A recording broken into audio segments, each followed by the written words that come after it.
You're watching BCTV. We're all about Brantford.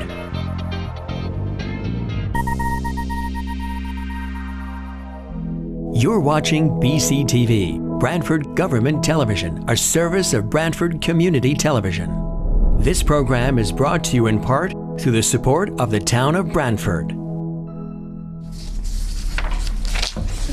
I'd like to welcome everyone to the Police Commissioners meeting on April 8th, 33 Laurel Street in Brantford. Call the meeting to order. First, we have the approval of the minutes for February 11th. Do I hear? So moved. Okay. Second. All in favor? Aye. Okay, now we move to the report of the chief. Okay, good evening. So we'll start off with our CompStat report. Last month, the department issued 253 tickets. 29 were for cell phone or distracted driving. Okay, if you open up to your CompStat report, the page 3, you'll see the statistics on the A squad, which is our midnight shift. You can see that their case numbers up. Their total case numbers are up because it's was a little bit of a longer period, 348 as opposed to 201. Excuse me. So they investigated a stolen ATV, which was it was being towed by another vehicle, and it crashed up on Gilbert, near Gilbert Lane, up near McDonald's, and the suspects were able to get away. So the investigation is still going on that. We had a sliding glass door up in Jefferson Woods smashed out in one of the residents. It appears to be some sort of a dispute, family dispute between boyfriend, girlfriend, ex-boyfriend, that type of thing. So that person was arrested and charged with criminal mischief in the third degree.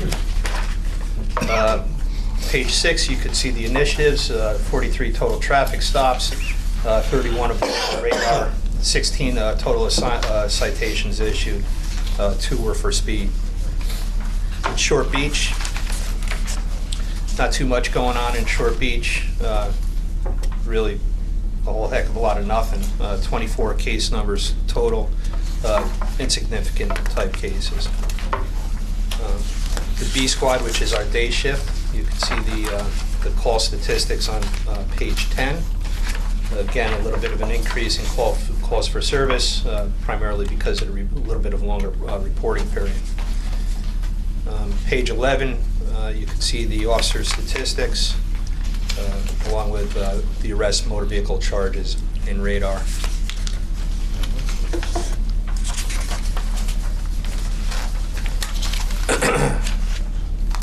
So our traffic squad issued 34, Officer Casella issued 34 tickets, 5 more radar. Officer Kenny, 2 and 3, and I believe Officer Kenny was out on training. Page 13, we had a bomb threat at TD Bank on West Main Street. A customer called, made a comment that he was going to blow up the branch because there was some sort of a dispute on processing checks. The person went to the bank, and our officers were able to intercept him and arrested him and held him on he was released on a $10,000 bond. Excuse me. Stolen cars. We had a couple stolen cars. There was one that was recovered on Tilcon Road, and that was part of an investigation that was going on with a missing person. I don't know if you recall, some of our residents a couple weeks ago got one of the robocalls that there was a helicopter flying over. We were searching for a missing person. Yeah. It happened to be the same person that stole the car. Theft from auto from Omega Estates, which is on Mill Plain Road. We also had another couple attempted thefts from auto. And one on Chestnut Street where a Glock handgun was stolen from the car. So, What happens to the owner of the gun, the registered owner of that? I mean, well, They get reported to the state police licensing. So it's not just a slap on the wrist? Yeah, they'll probably lose their permit as a result. It depends on where the gun was. Was it left? It's left in the car. It was in the car, unlocked. Yeah, it's Not good. no. So it's bad enough that people are leaving their cars unlocked and the cars are being broken into and stolen, or leaving their keys in the car, but leaving a gun in a car is just totally irresponsible. So up at Branfon Honda, and this is their satellite parking lot, there was a couple cars had the rims and tires stolen off of them. We had a couple thefts from the mail up on Brook Hills Road, delivery packages. Another one on Seaview Avenue, another theft from mail there.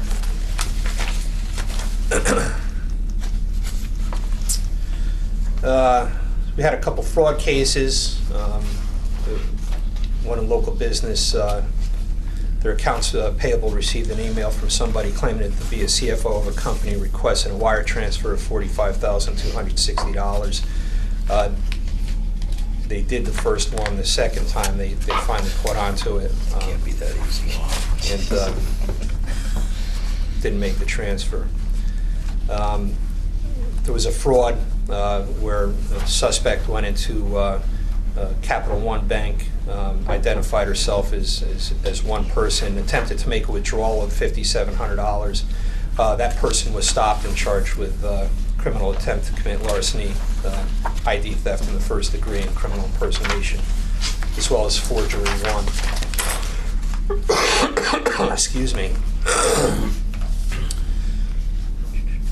They also made a rearrest warrant, paperless rearrest warrant of a Guilford person. We had a neglect, family abuse case at one of our motels. The officers were called to the motel due to unsupervised children, ages 8 and 3, roaming the hallways and the lobby. They were in the care of the mother, who was found intoxicated in her room. So that person was referred to DCF, and DCF will be following up on the case. We did have a couple overdoses this month. One at Motel 6. I believe this was one of the first. Was this the first deployment of the Narcan by the officers where they were able to save the guy? I think that case there was actually the caseworker that went and checked on him. Okay, but We had didn't our previous- officers? Yeah, we had one previous. Yeah. Okay. But it was the first time it was used? Yeah, and then we had one over the weekend. Yeah. There's another one. Does it work immediately? Yeah, pretty much. Pretty much. We've had it for a while now, Couple months now. right? Yeah, so I'm surprised Yeah. this isn't first, given the, Well, typically what happens is the fire department Yeah. gets there before us. Right. So, you can see their motor vehicle enforcement on page 20. And they continue to focus on a lot of what I call the cut-through streets, the high-speed streets that we commonly have complaints about. so this is what, Damascus Road and, We focus on Featherbed Lane, Featherbed. Alps, Brushy Plains, Right. Main Street, West Main Featherbed Street. is the worst. Yeah. Yeah. So, you do know that our traffic analyzer wasn't working anymore, and we have a new one coming. So, They couldn't repair it, yeah. yeah, so that should be, I think it's gonna come May or June, sometime May or June, so Yeah. that should be back up and running. Because I'd mentioned it to John, I think when you were absent, that I was asked to go down to the Stony Creek Association and speak on traffic, because they're allegedly speeding through there, and what we can do, what's maybe been done, and things like that. So I'd mentioned that to him, and I Yeah. mentioned it to John. I knew it was broken, I didn't know if we were replacing it or Yeah, what. it's a great tool because it takes Speeds and times takes and the everything. perception out of what sometimes people think speeding is occurring, and it really isn't. Al, you remember Stony Creek? is- No, because I don't live in Stony Creek anymore. I live on 46. Okay. The 4 to 12 shift on page 24, you can see their statistics as well as the officer statistics on page 25. The stolen vehicle that I talked about a little bit earlier on Tilcon Road was just that case where we had the missing person. We were assisted by East Haven Police and their K-9, Officer McGuire and his K-9. East Haven has really been helping us out with their K-9, and I believe this is the second case in recent history that Officer McGuire was helping us out. Excuse me, is our, I know that the lady, the patrolman that was doing the dog went off to training. Are we back in full service now, or is it still a No. probationary period? So she's back in training now. The training had we took a little break from the training for personnel reasons. Okay. And she's back up at Connecticut State Police K-9 Academy, completing that now. So. Can she jump back in where she left off? No, she had to start start. it all She had to start from the beginning. So in other words, we have to pay again? It's no cost. Okay. It's no cost to the town. The cost is that we're short an officer on the road. So Is that Melissa? No. Yes. Yes. yes, Officer Carney. Yep. So Sergeant Roach on page 27 was working our DUI patrol, and he saw a vehicle that he stopped on West Main Street. And after stopping the vehicle, Sergeant Roach noticed some marijuana packaging and scales inside the car. I mean, And put him in the trunk? yeah, well, he was able to. They seized approximately $45,000 in cash that was on the person. The cash was separated. So we are working closely now with the DEA to see if we could get that money through asset forfeiture. I'm not sure how that's going to work with the. Another question, Kevin. Coming out of the Judiciary Committee today, they're recommending going ahead with legalizing marijuana. Mhm. Did we ever get an invitation, the department, to participate in any kind of an open hearing or closed hearing or anything like I that? never got an invitation. No. So, I mean, I'm not sure it's a good door to open, but I would defer to you. It's an entry-level drug. I mean, from there you go, How many departments are there in the state, though? If they had to give an invitation to every department, how many are there in the state? Well, It's got to be close to 120 or 130. yeah, in fact, you've got state police cops in a lot of the Yeah, smaller if not towns. more. And I wouldn't expect everyone to get an invitation, but Police we're departments. 29,000 population, so a town like Salem, Yeah. 8,000 people, maybe not, but we're near a city. So if it even occurred, your input would be more valuable than Johnny Citizen, who thinks Well- it's good to be able to get some marijuana. Well, I think where the the representation from police was, we were represented by CPCA, Connecticut Chiefs of Police Association. Okay. So that's where the representation would have Would've come. gone. Yeah, Do you know if they got an invitation or anything? I'm sure they did. Okay. now, do they trickle that information down? They do. Yeah, certainly. Okay. So the page 29. May I just ask you a question about this? Because this is fascinating to me. This woman was arrested with prescription labels. So what was her deal? What was she doing? She was telling people, "I'll sell you marijuana and I'll give you a state prescription." Yeah, so if you get stopped by the police, you could it looks say, like you have a prescription for I see. medical marijuana. Right. So it might be noteworthy that law enforcement is, of course, given the names of everybody with a prescription. So if you are stopped, right? HIPAA That's was a violation of prevention. HIPAA. Yeah. They stopped that?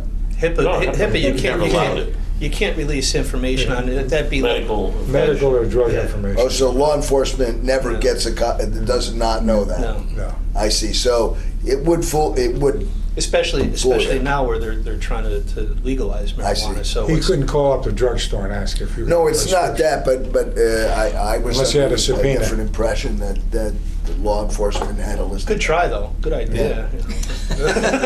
Some pharmacies might do Yeah, it. yeah. No, they just it violates the HIPAA laws. Got it. In years past, though, they did. So this was a pretty good scam then that she had going. It sounds like it. Sounds like it. Yeah. I want to say they did. It's like phone taps. You never know. But certainly it wasn't as stringent yeah. as it is now.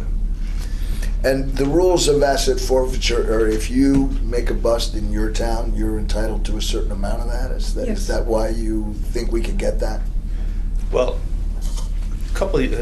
I'm surprised that the DEA is entertaining it because they put out a rule not the other day, about a year or so ago, that they were not going to what they call adopt cases that were initiated by local police departments. So I'm surprised that they're looking at this case right now. So what happens is if they do adopt a case and the money is awarded to the DEA, yes, the local police department that has a representative from the DEA gets a share of the federal asset forfeiture funds, or whatever it might be. It might Right. be property or Sure. whatever it is. So. Okay, interesting. I mean, if we were to actually be able to get this chunk of money, that would be great, since they're talking about doing away with the entire program again. That's why I'm not very optimistic that Yeah. it's going to be fully entertained by the DEA. So it could, Yeah. All right, so moving on. Page 29, you can see our 4 to 12 initiatives. They were working off of a DUI grant, and we're slowing down a little bit on the DUI grant, but it's still active, and because we have to stretch it out over the summer months. So when it gets a little bit warmer out, I'm sure, and the holidays, we'll be out doing DUI enforcement. They focused a little bit on warrants. They served 7 warrants. The narcotics officers are following up on several leads. They're utilizing plain clothes and unmarked vehicles when manpower allows it. How often do you allow it? It depends upon how many police Yeah. officers we have working on a shift. So if we're at minimum manpower, we can't do it. So.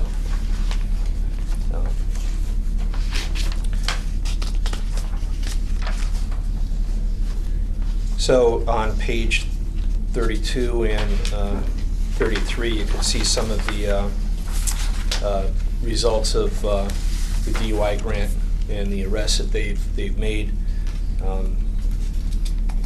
So there was $50,000 was approved on the grant. There were 13 DUIs submitted last year, and you could see the numbers that they had on the previous page that I just flipped. So we have 10 total DUIs. So we have 10 already, and we're not even halfway through the grant. So they're on a good pace compared to last year, which had 13 total.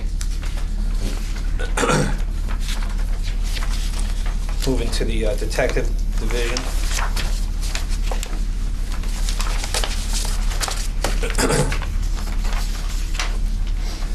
So at Motel 6, we had a robbery at Motel 6. The person armed with a handgun.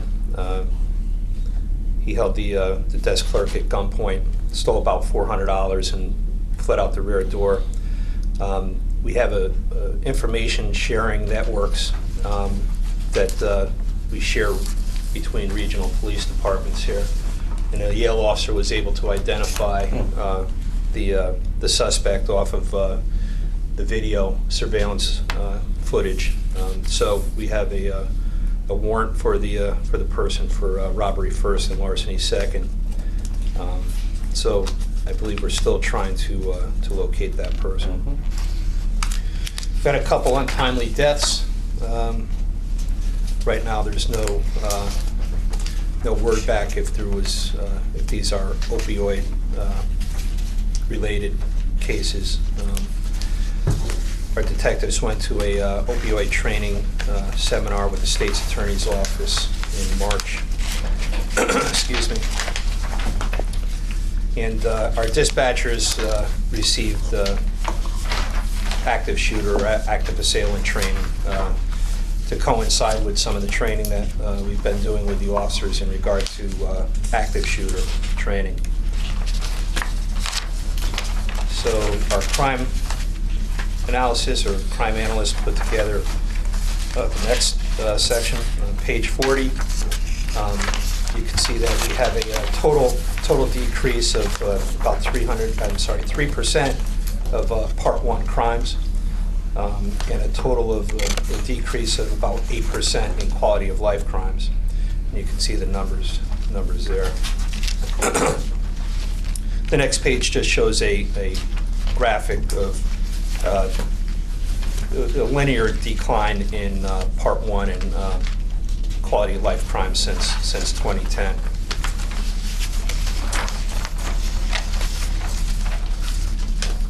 Looks like we have a duplicate page here.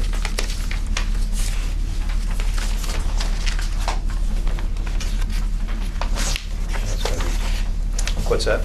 Oh, I'm trying to figure it out myself. This is, I think they're just copies. I think they're duplicates. well, the first one showed the year to year to year. This is just a period. Yeah. This period. Oh, okay, I see. This is short Yeah, period. You're right. Okay, the next is a, let's try to figure out what she has here with the dates. So, the prior period, we're up 125% on shoplifting. That's what this is.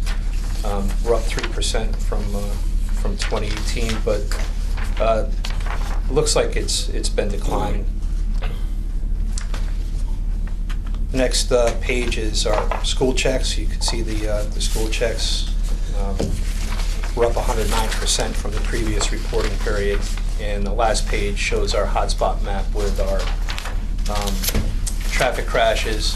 They were slightly up from the previous period by about 28%, but overall we're down 17% from last year on motor vehicle crashes. So that's good. Just talk a little bit to the school checks and what we're doing and what our strategy is there. Yeah, so a couple of years ago, I started a program where my belief is that every officer should be a school resource officer. So the strategy is a couple things. One, we don't want to make friends in the time of an emergency. Okay, so it's good to get the officers into the school so they become familiar with the staff. Who's in there, who shouldn't be in there. They get familiar with the layout of the schools, and they get familiar with the students. And the benefit to that is in the event that we do have something happen at the schools, we're not trying to figure out where to go and what to do and who to talk to. So we've worked together with the Board of Ed with plans on who we're supposed to talk to and for each school. So it's again, we don't want to make friends in the time of an emergency. So that's the strategy behind that. Great, thank you. Sure. Okay, so the next is the federal asset forfeiture report. It's currently a balance of $176,201.18. You can see our expenditures that we spent. First one is for the Vertra Tactical. That's the simulator. The simulator. Milford So trip. yeah, it cost $10,000. We were able to replace the ventilation system in the range. So $24,615 we used for that. And there was another repair for the range that we were able to use that money for, $1,160. How old is that range? That range initially was there I in was, 1974, when the police department was moved from Hillside Avenue to Harrison. its current location, Harrison Avenue. They put the range in there in 1974. It was remodeled, oh boy. I was here when it was remodeled. Yeah, when was Joanne? Joanne here? When did you take over after Joanne? John, No. No, John Grossman did, right? Yeah. So, whatever the last year that Joanne. no, it was John, the then year, Joanne. The year then after. Me, right? No, Joanne and John. Yeah. So the year after Joanne McGuigan passed, we dedicated it to her. the range to her. So. You were just a puppy then, right? Yes, I don't know about that. yeah. I'm old. May I ask you, the heating and air replace control system in the range, it's a little strange to be using, I mean, it sounds a little strange to be using asset forfeiture money for that. Under what, category does that get used? They allowed us to use it under the building improvement for training. Okay. It was specific to training, so Great. they made it allowable to use that money. I'd like to suggest that at some point, I've been through the range, that we have a meeting and go out there and have everyone that hasn't seen it just see Sure. what the firing range looks like inside. I've seen it. I went with the chief. Sure. Even fired off a couple rounds. You did? Yeah. Oh. What do you think? I was just When another does, pretty face. Have you started the training of officers on bridge run? No, not yet. Not yet, right? Not yet. The agreement was just signed by the first selectman, I believe. So that's something that will be scheduled in the officers in the near future to get through it. I can tell you, it really is a heck of a system. Well, what happens first is there's a trainer. You have first-hand So knowledge. we send some officers, and they'll because they can't train all of our people, so we'll have to get a couple officers trained in the use of the system, And they can, and then they'll train our officers. Yep. Okay, the next item is the budget. We presented our budget to both the Board of Finance and the RTM Special Services Committee. Was it last Thursday? right. Yeah. Last Thursday night was Yep. the last one for the RTM Special Services. There were a couple cuts made at the Board of Finance level. We don't know what's going on with the RTM yet. We'll find out Wednesday night is their meeting, and that's when the final cuts to the budget will be made. We lost 2.5 cars, 2.5. How many do we ask for? 5. We asked for 5 last year and got 4. How do we lose 2.5? We lost 3 cars. Well, Right, because the half is just, So they cut 3 cars out of our budget. But so We always have to ask for more than you need. Well, I think the RTM seemed pretty comfortable with. yeah. I would say to what Jill said, that I don't believe that's what we do here.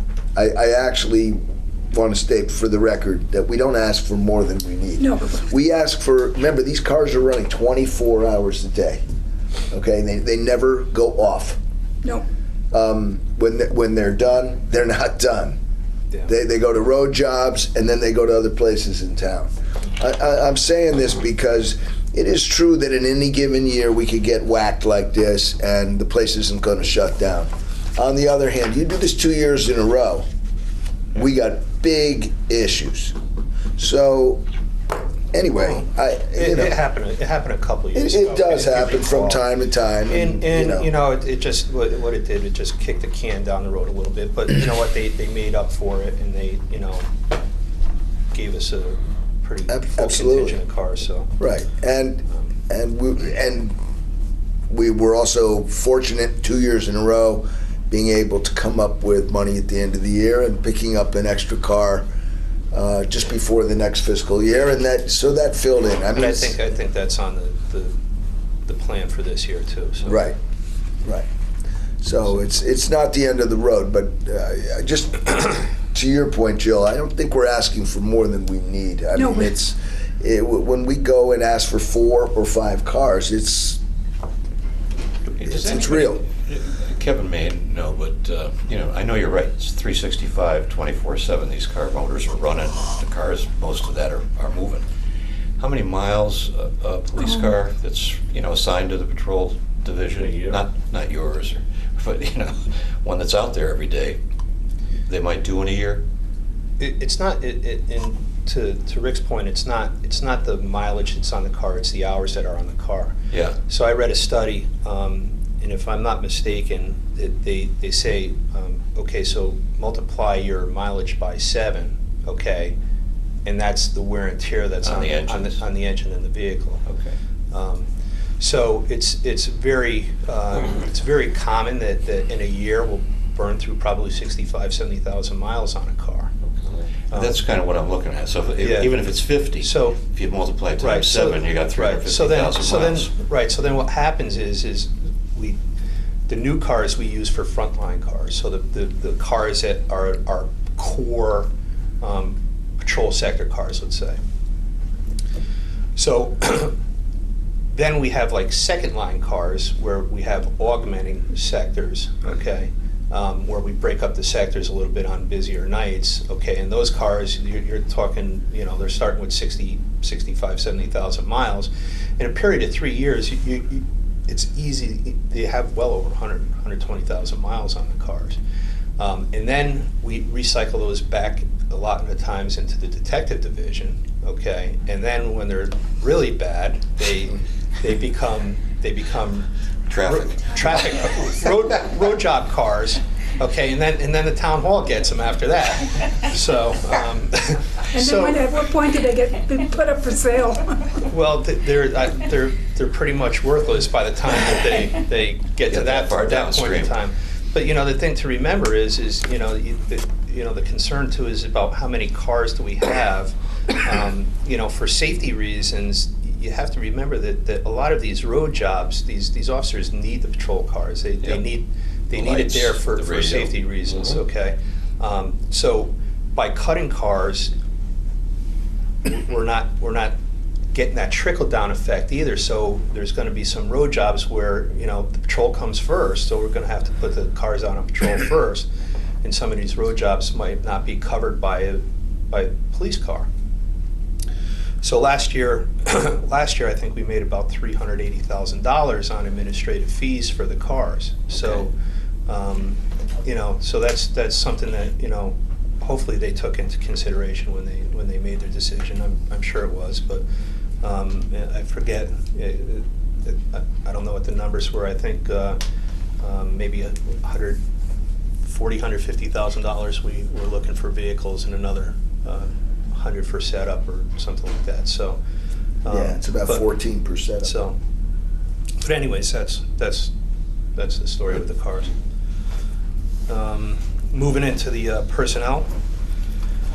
So we had no injuries this month, which is good. That's a good thing. That never happens. That never happens. Yeah, it's not often that we don't have injuries.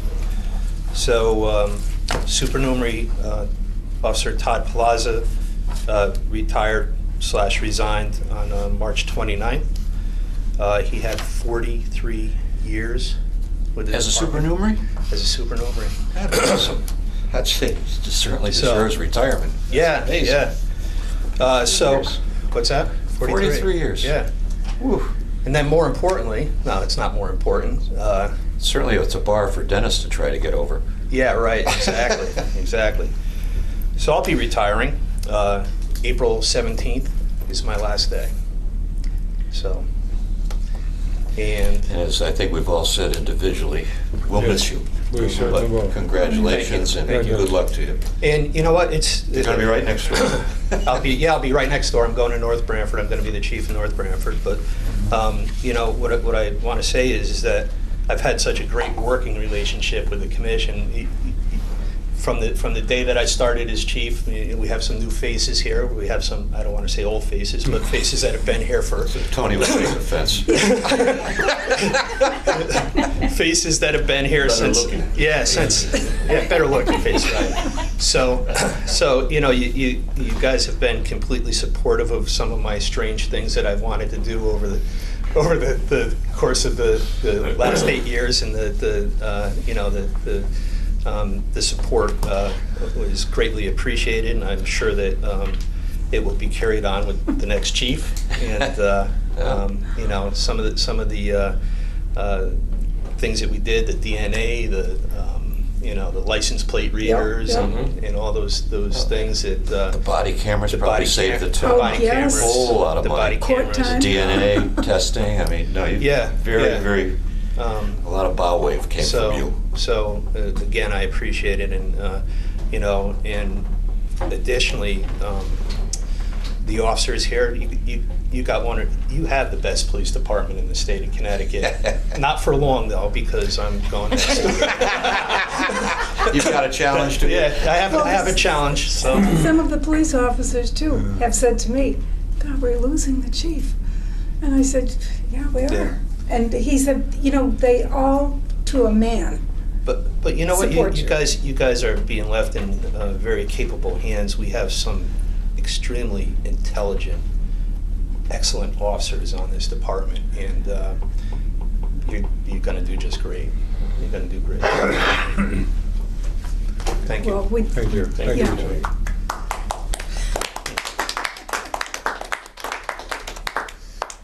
I think next on the agenda is the executive session, and if no one has any objections, I'd like Kevin to stay for it. No objection Yes. here. No objection. He can- I'll second that motion. Okay, All in favor? Aye. all right, get out. No, I think, He's the state. okay, we've come out of executive session, and we are now going to commence with our regular meeting. And Rick? Yeah, thank you. Having come out of executive session, the commission discussed the obvious, which is the ascendance of our next chief. And we decided as a group that John. You got to make a We motion wanted to change add that. to the. Okay, so I'd like to make a motion that we that we have a vote on the acceptance of John Mulhern as our next chief of police. Where is it? To put the, continue. All right. So we're going to motion to add the appointment of Correct. John Mulhern as the chief of On police. the- Chief of onto the police. agenda. Onto the agenda. And I would second that. All right. All So. in favor? All in favor of that? Aye. Aye. Right. Now we I want make to, the motion. we're gonna, Make- It's now added to the agenda, so now. so now we You can can, make a motion. to do that. I move to appoint Deputy Chief John Mulhern, Chief of Police of the Branford Police Department, as of 12:01 a.m. on April 18th, 1919. I second that. All in favor? Aye. Aye. Unanimous vote. Congratulations. Congratulations. Congratulations. Thank you, sir. Look forward to working with you. Still mad at you. Speech. Well, we need a speech, of course. I'll stand up for this time. Oh, no problem. No, first of all, I want to thank you for the vote of confidence. I truly appreciate it, but really, I want to thank the chief. It's been a good run. It seems like it seems like 9 days, but it's really been 9 months. I think what he said earlier really is true, that some of the crazy things that he did. I often talked to him about that and said, you know, a lot of times you get in a rhythm as an administrator, and there's always barriers in municipal government, especially in policing. DNA alone, the years that he brought that up, that was a no-go zone. No one wanted to climb up that hill. He did it. When you look at the education of all our officers,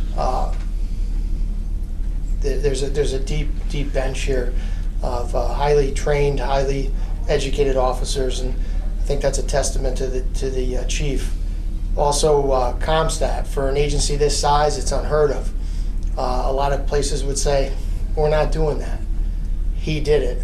And I know I'm leaving off some other crazy things he has accomplished or done, and some of the other crazy things I won't say in public. But anyways, I truly, I said to him during our last CompStat meeting, I enjoyed every moment with him. I was very fortunate to work for a good chief, and I was very fortunate to come here and work with a very good chief.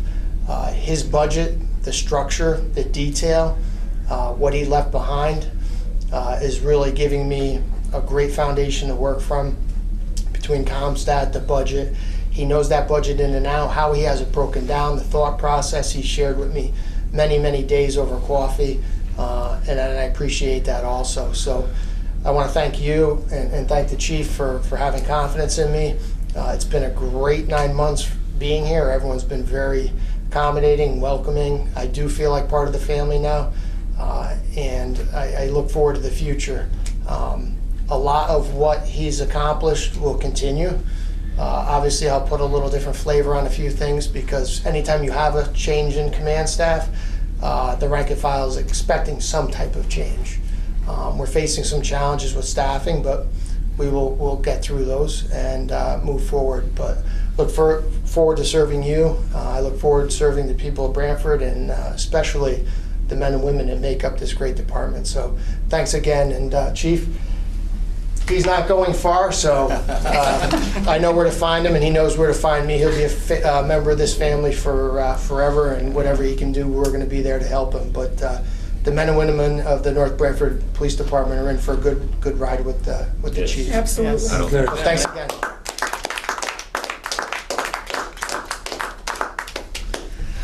Okay, do I hear a motion to adjourn? So moved. Has there been a vote? Second. No, we Oh. did. We voted. We did, it was unanimous. We did. I haven't We announced. voted It unanimously. was. And I made the comment, it was unanimous. All in favor? Aye. Okay. All right. Congratulations. This Now- program was brought to you in part through the support of the Town of Brantford. Watch town meetings and other videos on demand at BrantfordTV.org.